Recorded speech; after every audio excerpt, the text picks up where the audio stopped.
He told himself it was nothing, just a notification, just a harmless swipe, just one look. The screen flickered in the darkness, the glow reflecting off his tired, hollow eyes.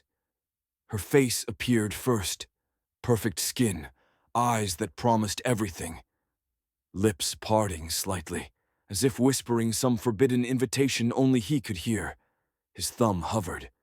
He had promised himself. Tonight, no scrolling. Tonight, discipline. Tonight, the Stoic path. But temptation doesn't knock loudly. It whispers. And men fall not to shouts, but to soft, deadly songs, the kind that seduces rather than shoves. His heart raced, his hands disobeyed. Click, another face, another body, another quickening of the blood. He could almost hear Epictetus in the background, fading, growing weaker. No man is free who is not master of himself. And yet, here he was, chained to pixels, addicted to phantoms. You deserve this. It's just stress relief. It's natural. Everyone does it. Tomorrow, you'll be better tomorrow. These were not his thoughts. They were the echoes of a defeated man trying to excuse his own destruction. He remembered when he was strong, mornings that began with cold showers, nights that ended in books and meditation, eyes that burned with clarity and mission. That man was slipping away now, second by second, with every indulgent scroll. Each new video, another thread tearing loose from his soul. Marcus Aurelius whispered from the shadows of his mind. The soul becomes dyed with the color of its thoughts. And what color was his soul now? Flickering, shivering, blackened by lust and shame. His body screamed for release. His mind, battered but still alive, screamed back, "This isn't freedom. This is slavery disguised as pleasure." But pleasure had always been the better liar. And tonight, it was winning. His finger hovered again. Another click and he would fall. One small act. One giant fracture. A fracture in the man he was trying to become. He threw the phone across the room. The sound cracked through the silent night like a gunshot. Breathing heavily, he stared at his shaking hands. The silence returned. No more whispers. No more seduction. Just him. And the shame sitting heavy in the room, his eyes closed. In the darkness behind his eyelids, he saw chains. Heavy, rusted, beautiful chains. Chains he had polished himself. Every night he gave in. Every time he obeyed lust over logic. Pleasure never looked like chains at first. It looked like freedom, like escape, like happiness. But it was always slavery, hiding inside soft skin and warm smiles. And tonight, he almost forgot. Almost. The sun rose without mercy. Light crept through the curtains, cutting across the dark room like a blade. His phone was still lying there, cracked slightly at the edge, lifeless. He stared at it the way a prisoner stares at a broken chain, knowing he's still in the cell. His mind was thick, his body heavy, his heart empty. It wasn't that bad. It's normal. Everyone does it.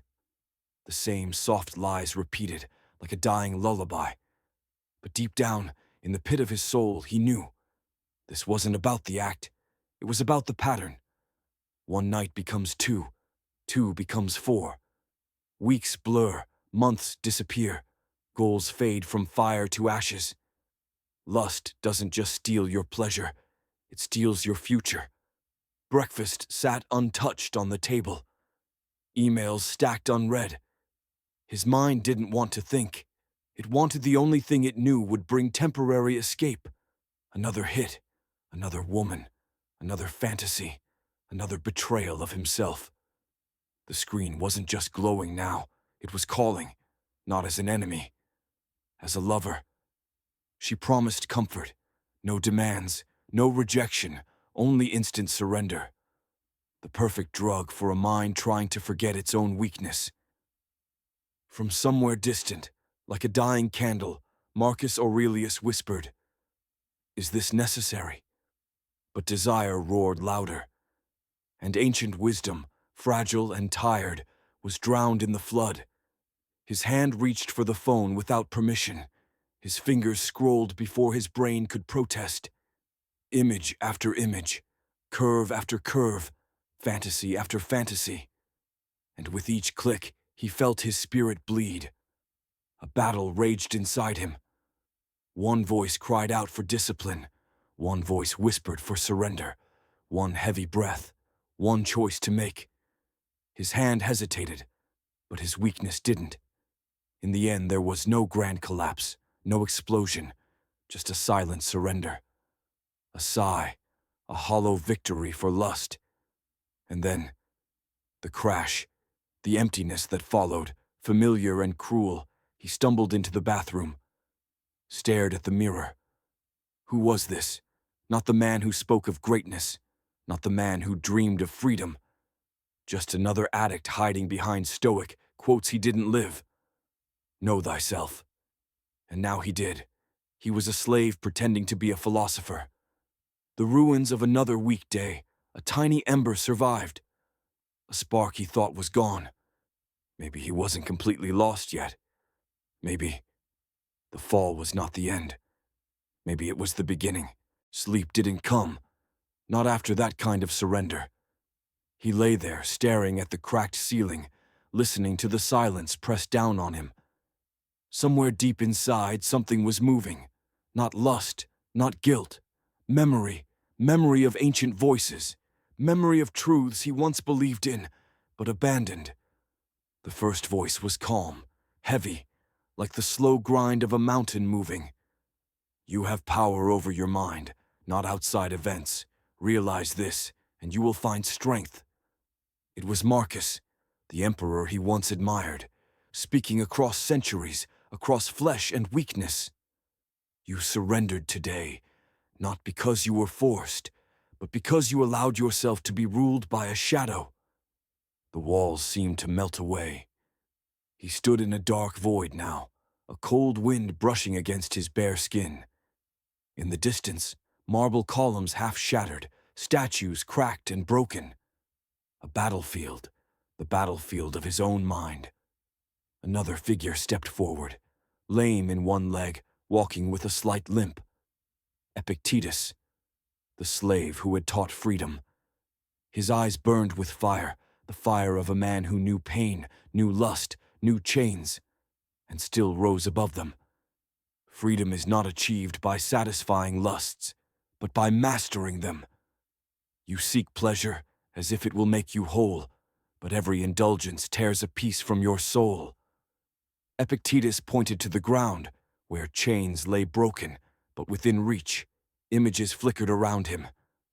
Women, laughing, tempting, smiling. Sweet voices whispered promises of release, escape, bliss. His body leaned toward them. His mind screamed in protest. Marcus spoke again. Observe. What is this thing you desire? Skin, flesh, bone, blood. Strip it of glamour. Strip it of illusion. Epictetus raised his hand, and the images froze, suspended in midair. Look closely. What you chase is death. Death of focus, death of dreams, death of discipline. Every moment you surrender to lust, you drift farther from yourself. Before him, two paths appeared, one lined with roses and perfume and soft touches, ending in black emptiness. One harsh and rocky, illuminated by a single flickering lantern. Marcus pointed toward the hard path. This way hurts, but it leads somewhere real. Epictetus added, the other path only looks easy, until you are too broken to turn back. He fell to his knees. Sweat dripped from his forehead. He wanted to scream, to obey the soft promises, to numb the burning need in his blood. But a tiny voice, small, firm, echoed inside him. Endure, endure, endure. He opened his eyes, back in his broken room, breathing heavy. The craving was still there, the loneliness, the ache. But now, so was something else. Resolve. For the first time in months, he stood up, not to chase, not to click, but to face himself. Freedom does not come when the craving leaves. Freedom comes when you choose not to obey. The morning light didn't feel like rebirth anymore. It felt like a spotlight, exposing everything. He sat at the edge of his bed, hunched over, head in his hands.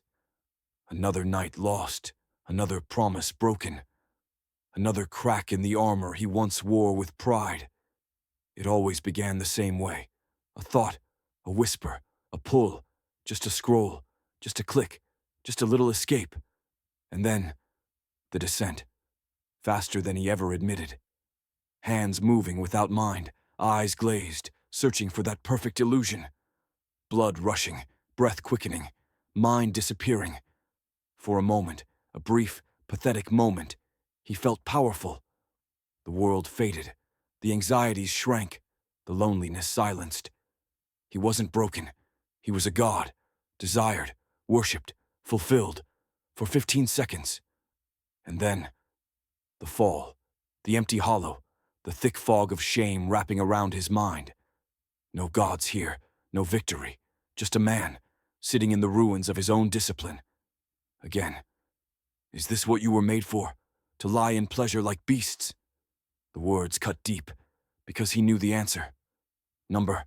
He wasn't built for this. The real trap wasn't the pleasure, it was the cycle. Pleasure, crash, shame, escape back into pleasure.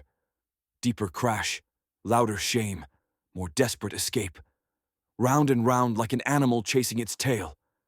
And every lap around the cycle, another piece of him broke off. In Rome, temptation came on the street corners, in whispered offers at night markets. Today, it lives in your pocket. It lives on your phone. It waits for you at every bored moment. Algorithms smarter than emperors, designed to study your weaknesses better than any enemy ever could. He thought of what he could have done. Books read, strength gained, empires built. All the hours spilled on cold floors for empty fantasies. He had traded kingdoms for moments. If you can break this, you can break anything. If you can conquer lust, you can conquer yourself. He forced himself to stand. He faced the mirror. His reflection didn't look like a failure today. It looked like a fighter. A man who had lost many battles, but was still standing. The addiction cycle isn't broken by willpower alone. It's broken by understanding the enemy, naming it, facing it. Stoicism doesn't just tell you don't feel. It teaches you to choose, to become bigger than your instincts, to remember you were built for more than this. The world was silent, not peaceful, heavy, suffocating. Shadows danced on the walls from the flicker of the streetlight outside, and inside his chest, something darker stirred. The hunger was back, not for food, not for connection, for escape. His veins burned, his heart pounded with no rhythm. His mind clawed at itself, anything to avoid the raw emptiness pressing in. And he knew, tonight was different. Tonight the temptation wouldn't come gently. It would come like a storm. His phone sat on the table like a loaded weapon. Just a touch, just a swipe, and he would drown. He stared at it, muscles tense, jaw tight. Logic told him to turn away. Lust. Laughed. She appeared in his mind. Not real, but more vivid than any reality. Smooth skin, whispered promises. Eyes that said, come, surrender, forget. His body screamed yes. His mind whispered no. Marcus Aurelius roared in his memory. The impediment to action advances action. What stands in the way becomes the way. But the voice was faint now. Lust was louder. Just once. You deserve it. Nobody will know. These were the weapons of addiction, isolation, permission, forgetfulness. His hand rose, inches away from surrender. Fingers trembling, not from weakness, but from the sheer gravity of the decision. This wasn't about tonight. This was about who he would become tomorrow. Somewhere inside, in the place where warriors and kings are born, a voice rose. This moment decides everything. Not in words, not in logic, but in pure, primal knowing. Click, scroll, fall. In seconds, the old chains snapped back around his wrists, but this time, they cut deeper. He slumped back against the bed, eyes wide open, staring at nothing, feeling nothing. Emptiness, not sadness, not guilt, not even shame. Just hollow. The pleasure didn't even register anymore. All that remained was the realization. He had become a slave, not just in body, but in spirit. He stumbled to the mirror. His reflection didn't look broken anymore. It looked dead, soulless. A hollow man pretending to breathe. This was the real face of surrender. As he stared into the void of his own making, one final whisper rose. You were made for better things than this. Get up.